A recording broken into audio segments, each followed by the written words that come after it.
Αν έχετε την καλοσύνη να καθίσουμε.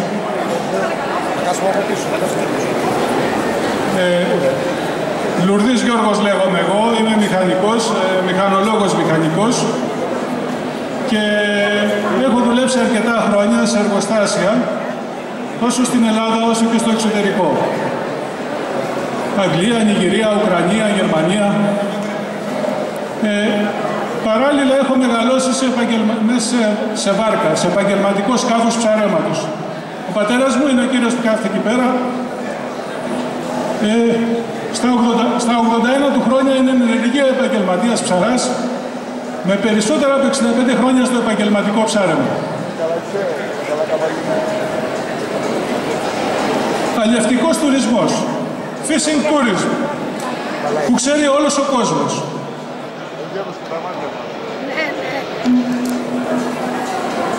Εμείς τι είπαμε? Εμείς είπαμε ότι θα κάνουμε αλλιευτικό τουρισμό στην Ελλάδα. Παντού στο εξωτερικό μπορούμε να πάρουμε μια βάρκα και ένα καπετάνιο και να κάνουμε ψάρεμα. Έτσι λοιπόν, στην Ελλάδα δεν μπορούσαμε να το κάνουμε αυτό. Έτσι λοιπόν, το 2012 κάναμε μια ομάδα και είπαμε, κάναμε μια πλατφόρμα στο διαδίκτυο, Fishing Trips, ταξίδια ψαρέματος, και είπαμε να κάνουμε αλλιευτικό τουρισμό.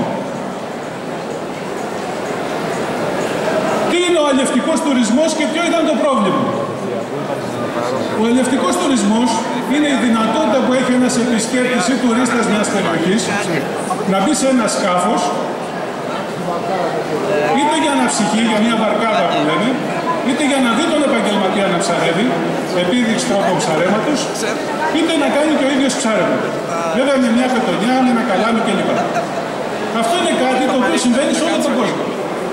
Μπορούμε να πάμε για ψάρεμα στην Ιταλία, μπορούμε να πάμε στην Τουρκία, μπορούμε να πάμε στην Κύπρο, μπορούμε να πάμε στην Αγγλία. Παντού, σε όλο τον κόσμο, μπορούμε να κάνουμε ψάρεμα. Στην Ελλάδα ήταν πολύ δύσκολο να γίνει, γιατί δεν υπήρχε το νομικό πλαίσιο. Σε επαγγελματικό σκάφος ψαρέματος έπρεπε να μας προσλάβει ο επαγγελματίας, να είμαστε εργαζόμενοι, να μας κολλάει ένσημα, ενώ σε ερασιτεχνικό σκάφος ψαρέματος, μέχρι τον Απρίλιο του 2014, έπρεπε να βγάλουμε ερασιτεχνική άδεια σε ισχύ, η οποία ανανεωνόταν κάθε 2 χρόνια. Δηλαδή, φανταστείτε τώρα στα 30 εκατομμύρια τουρίστες που φιλοδοξούμε να έχουμε φέτος, ή είχαμε φέτος, να έρθει κάποιος με πτήση τσάρτερ, είτε στο Κώστα Ναβαρίνο που συζητούσαμε χθες, είτε στην Κυπαρισία που μιλούσαμε πριν λίγο καιρό, για 6 μέρες, για 10 μέρες και να πάει να καταθέσει δικαιολογητικά να πάρει ερασιτεχνική άδεια για να μπει σε ένα σκάφος να ψαρέψει. Περίεργα πράγματα. Ευτυχώς, οι κυβερνώντες το κατάλαβαν και έτσι έχουμε αλλάξει ο νόμος. Ας δούμε όμως, δεν θα σας απασχολήσω πολύ, να δούμε λίγο τι γίνεται στο εξωτερικό. Εάν γράψουμε fishing trips στο Google ή σε κάποια άλλη μηχανή αναζήτησης στο διαδίκτυο, έτσι ζητάει όλος ο κόσμος το ψάρεμά του, ταξίδια ψαρέματος, fishing trips, σαν μία λέξη, σαν 2 λέξεις. Σε μερικά εκατομμύρια αποτελέσματα βλέπουμε αυτή την εικόνα. Είναι το site το δικό μας, βγαίνει πολύ ψηλά σε όλες τις μηχανές αναζήτησης. Μας έχουν δει πάνω από 150 φορές από το 2012 που είμαστε στο διαδίκτυο. Εάν πάμε λίγο πιο κάτω σε αυτή τη σελίδα αποτελεσμάτων, βλέπουμε στο κάτω μέρος βλέπουμε ένα αγγλικό site, μια αγγλική πλατφόρμα δηλαδή, η οποία είναι πολύ κοντά σε αυτό που θέλουμε να κάνουμε εμείς. Εάν επιλέξουμε την πλατφόρμα αυτή, βλέπουμε αυτή την εικόνα. Αυτή είναι το Ηνωμένο Βασίλειο και τα σημεία που μπορούμε να κάνουμε ψάρεμα. Εδώ θέλω να κάνω μια παρένθεση. Εγώ, όπως σας είπα, δούλευα σε εργοστάσια. Το 1991, πριν 25 χρόνια, ήμουνα στο Νότιχαμ. Το Νότιχαμ της Αγγλίας. Το Νότιχαμ είναι κάπου στη μέση. Είναι κάπου στη μέση στην Αγγλία. Εγώ έλεγα στους τεχνικούς, μισο αστεία, μισο σοβαρά, τους έλεγα, κοιτάξτε να δείτε, από μηχανικός δεν ξέρω αν είμαι καλός, αλλά από ψάρεμα δεν θέλω κουβέντα. επειδή έχω μεγαλώσει μέσα στο σκάφος. Εγώ το πιστεύω κιόλας, βέβαια δεν είναι... Λοιπόν, και τους λέω τι κάνετε το Σαββατοκύριακο, μου λένε πάμε για ψάρεμα μου. Το 91, έτσι, πριν 25 χρόνια. Λέω τώρα με δουλεύουνε τώρα, λέω, σκεφτόμενος ελληνικά, λέω με δουλεύουν οι κουτόφραγοι και με είδανε και λίγο, με περάσανε για Έλληνα τέλος πάντων, σε εισαγωγικά, για Αμερικανάκια όπως λέμε εμείς. Τι θέλω να πω. Λέω θα πηγαίνουν σε κανένα κανάλι, θα πιάνουν κανένα ψαράκι και το ξαναπετάνε μέσα. Τους λέω είμαι professional fisherman, είμαι επαγγελματίας ψαράς, τους λέω. Come on, George, you can join us, έλα μαζί μας, λέει. Λέω θα έρθω. Φύγαμε λοιπόν από το Νότιχαμ, 2,5 ώρες με το τρένο, πήγαμε με το βάρκα καπετάνιο στη Βόρεια Θάλασσα, ανοιχτήκαμε 6-7 μίλια, ψαρέψαμε και ξαναγυρίσαμε αυθημερών πίσω. Μια πολύ ωραία εκδρομή, με πολύ λίγα χρήματα και εγώ κράταγα μόνο τον καφέ μου. Για όσους ξέρουν από ψάραμα, ξέρουν τι σημαίνει να ετοιμάζεις το ψάραμα. Καλάμια, δολώματα κλπ. Όλα ό,τι χρειαζόταν ο καπετάνιος. Ενώ εμείς εδώ αντίστοιχα έχουμε 200.000 ερασιτέχνες, οι οποίοι ξοδεύουν ένα σωρό λεφτά, φουσκωτό, λιμανιάτικα, τρέιλερ, ιστορίες κλπ. Για να πάμε 20-30 φορές το χρόνο για ψάρεμα και θα πάμε μόνο εκεί που είναι η βάρκα. Βρέθηκα εγώ στην Κυπαρισία, δεν μπορώ να κάνω ψάρεμα, πρέπει να φέρω και τη βάρκα μου μαζί. Βρέθηκα στην Κρήτη, δεν μπορώ να κάνω ψάρεμα, πρέπει να πάρω και τη βάρκα μου. Να φύγω από το Άστος, να πάρω τη βάρκα μου και να πάω να κάνω ψάρεμα εκεί. Ενώ με αυτόν τον τρόπο μπορούσαμε να κάνουμε ψάρεμα όπου θέλαμε. Ας δούμε όμως λίγο το αγγλικό site. Είναι αυτό, είναι αυτές οι εικόνες, τις έχω μαζεμένες. Αν επιλέξουμε ένα λιμάνι, όποιο θέλουμε, βλέπουμε τις βάρκες επάνω δεξιά, διαλέγουμε μία βάρκα, είναι αυτή εδώ κάτω αριστερά, μας δείχνει τη διαθεσιμότητα, τα κόκκινα είναι κλεισμένα και κλείνουμε το ψάρεμά μας.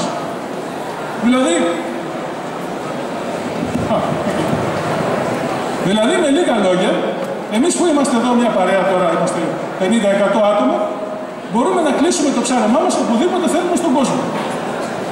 Σε όλο τον κόσμο και το εννοώ αυτό.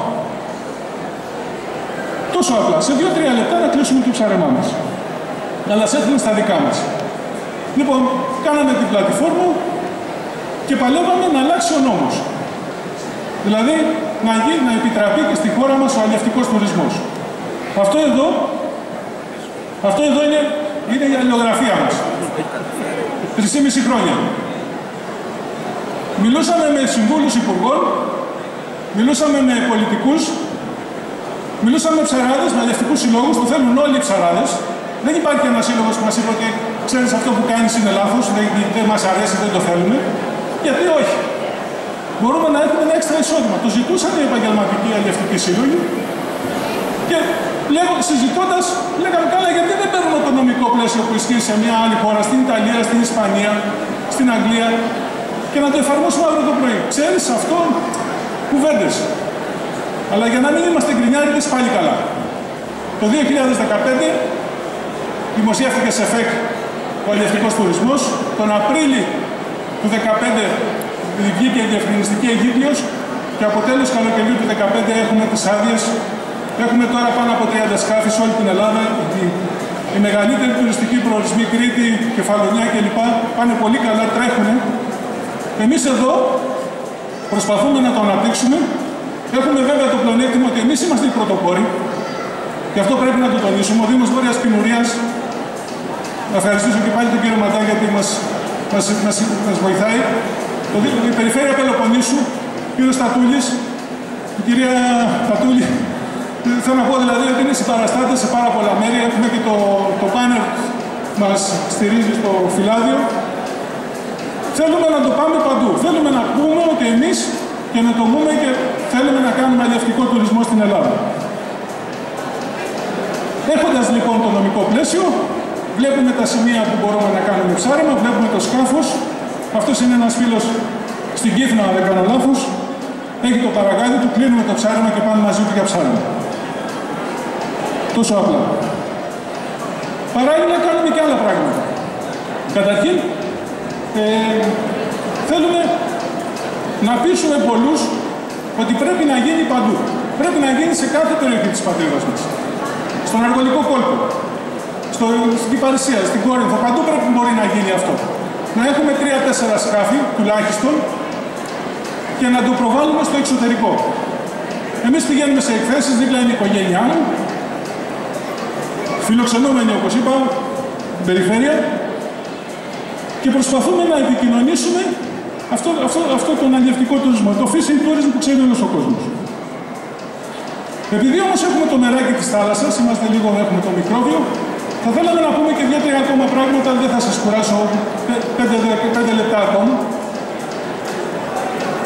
Όπως διαπιστώσαμε, ασχολούμενοι με το νομικό πλαίσιο αυτά τα χρόνια, στη θάλασσα το νομικό πλαίσιο που υπάρχει είναι παλιό. Πολλοί νόμοι είναι με βασιλικά διατάγματα, είναι πριν το 60 και είναι σχετικά παλιό. Τα ηχθιαποθέματα μειώνονται. Όλοι το ξέρουμε, μου λένε οι ψαράδες, πάμε στη θάλασσα και δεν βγάζουμε τα πετρέλαια. Κάτι πρέπει να γίνει. Εκπαίδευση επαγγελματιών ψαράδων. Τεράστιο θέμα.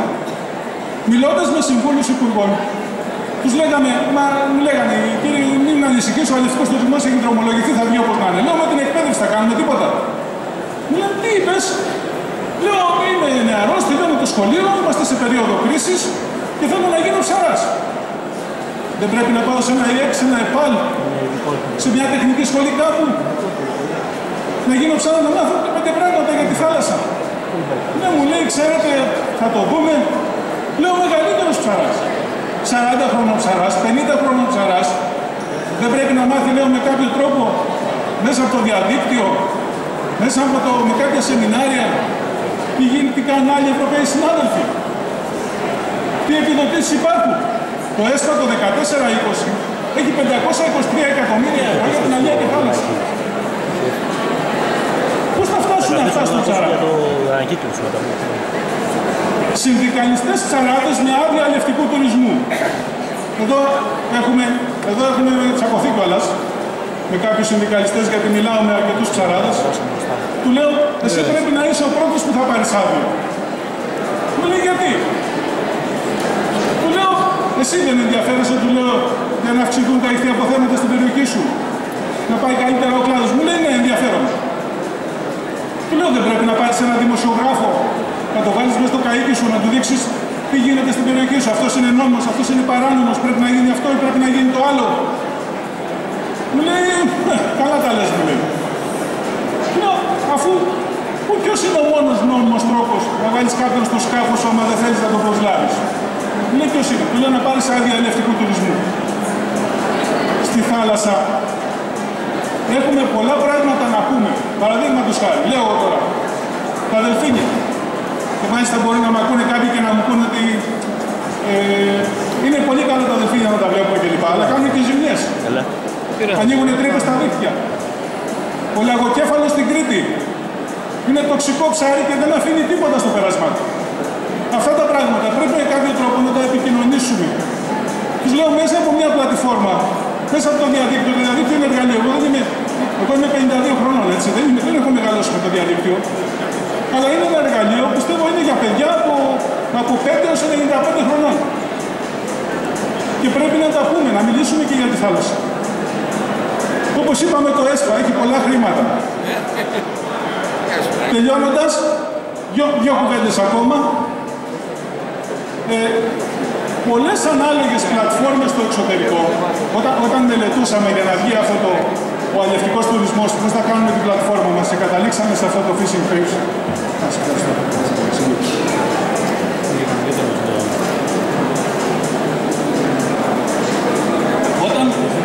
Όταν μελετούσαμε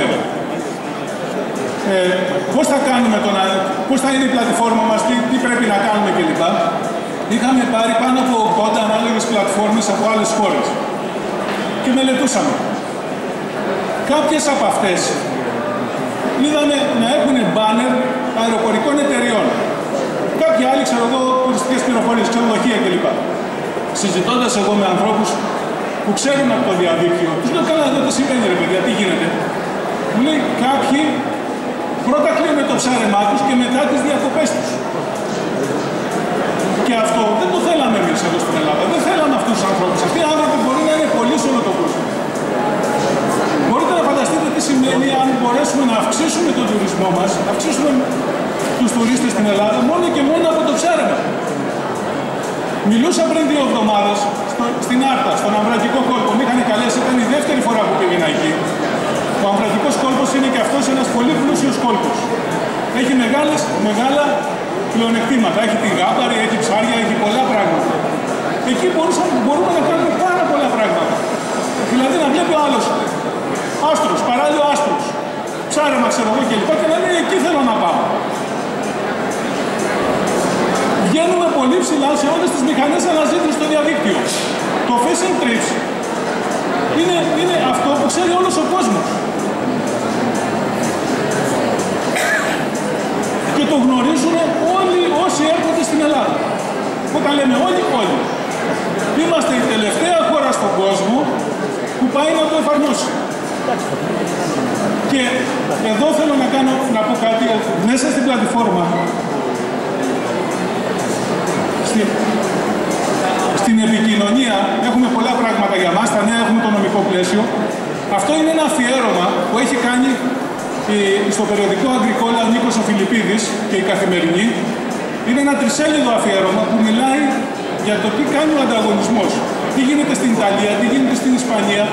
Δηλαδή, μπαίνει ο κόσμος μέσα στα σκάφη, κάποιοι μαγειρεύουν, κάποιοι διδάσκουν τους τρόπους ψαρέματος, τους παραδοσιακούς τρόπους ψαρέματος και γίνεται μια γιορτή. Δηλαδή, γιορτή σαρδέλας στην Ιταλία, γιορτή τόνου.